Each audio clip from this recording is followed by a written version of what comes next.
Испани хаант улсад Испани улсын гадаад хэргийн сайдын урилгаар албан ёсны айлчлал хийлээ.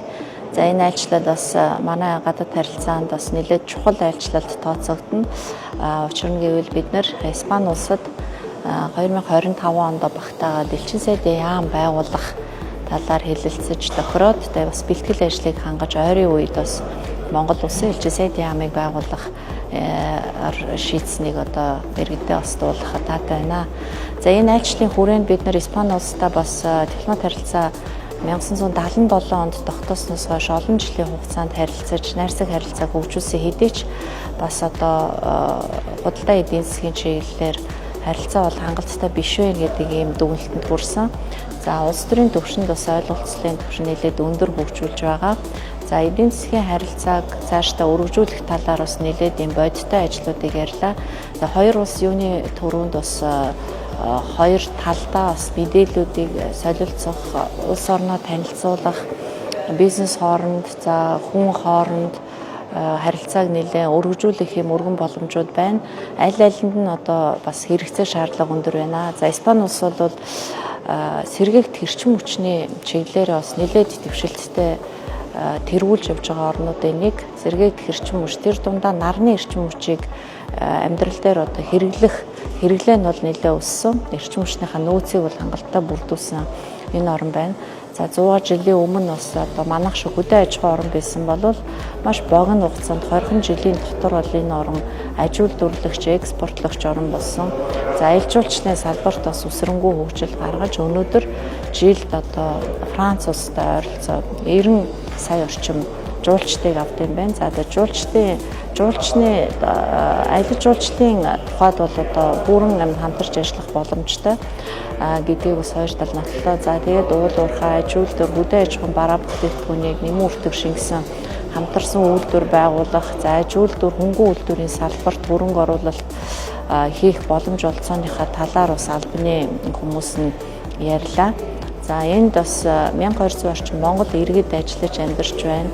За манад бас олон эрдэмтэй боловсон хүчин залуучууд бас бэлтгэгдэж байгаа юм байна. Иргэдийн төлөөлөлтөйгөө уулзлаа. За Испани улстай бол хамтраад бид нар бас боловсон хүчний тал дээр төрийн албан агчдыг бэлтгэх, тэр дундаа Испани дипломат академитай бид нар мэргэжлийн дипломатууд чадварчуулах, за Монголд бас туршлагыг судлаж дипломат академи дээр Испани хэлний сургалтыг төлхөө явуулах, олон улсын харилцааны дэд сургууль, Монгол улсын их сургууль гэх мэт боловсролын байгууллагуудын хамтын ажиллагааны талаар бас нэлээд ажлуудыг бас ярилцлаа. Энэ Испани улсад дэлхийн аялал жуулчлалын холбоо байдаг. За энэ дэлхийн аялал жуулчлалын байгууллагын тэргүүнтэй удирдах багтаа бас уулзалт хийлээ. За энэ баг бол энэ 5 дугаар сард Монгол улсад Аз номхон далайн бүсийн бас сургалтыг зохион байгуулж төвөөсөө удирдах түвшинд албан тушаалтнууд нь оролцохоор болсон. Цаашдаа манай аялал жуулчлалын салбарыг бас илүү зохистой хэлбэрээр хөгжүүлэх тал дээр бас мэргэжлийн зөвлөгөө өгөх, хамтарч ажиллах, сургалт хийх тал дээр бас ахиц гаргах бүрэн боломжтой. За баг явуулж бас судалгаа хийх тийм ээ. Бидний тодорхойлсон энэ аялал жуулчлалын брэндүүд дээр үнэлэлт өгөх гэх мэт олон ажлуудыг бас зохион байгуулж болох талаараа айл санал тавьсан. За мөн боловсон хүчнийг энэ аялал жуулчлалын салбарт бэлтгэх тал дээр бас туршлагатай орнуудтай холбож өгөх, хамтарч ажиллах ийм боломжууд байгаа талаар аялал жуулчлалын олон улсын байгууллага бол хэлж байна. Монгол улсын парламент дээр Монгол Испани найрамдлын бүлэг байгуулагдсан. За парламентын төлөөлөгчтэй бас уулзсан. За энэ үеэр бас Испани улс бас удахгүй Испани Монголын парламентын найрамдлын бүлгийг байгуулъя. За парламент хооронд, за аюулгүй байдал, гадаад бодлогын байнгын хорооны хооронд хамтарч ажиллах юм бүрэн боломжтой гэдгээс илэрхийлсэн. За ерөнхийдөө дүгнэлт хэлэхэд энэ ажил бол нэлээд тийм шинэлэг зүйлүүдийг ярьсан хэдий ч бид бие биенийхээ талаар мэдээлэл багтай.